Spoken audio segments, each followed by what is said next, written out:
บรรยากาศตามลำห้วยพามาเบิ่งความสวยความงามอีกหม่องหนึ่งพี่น้องสำหรับในช่วงหน้าแล้งน้ำบ่หลายน้ำเริ่ม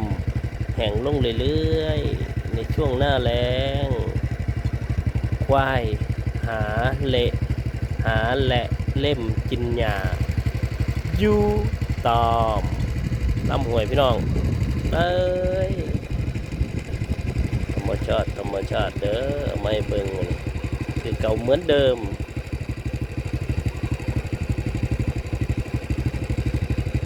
ให้เบิ่งแบบนี้แหละพี่น้องตอนซ่อนตะนก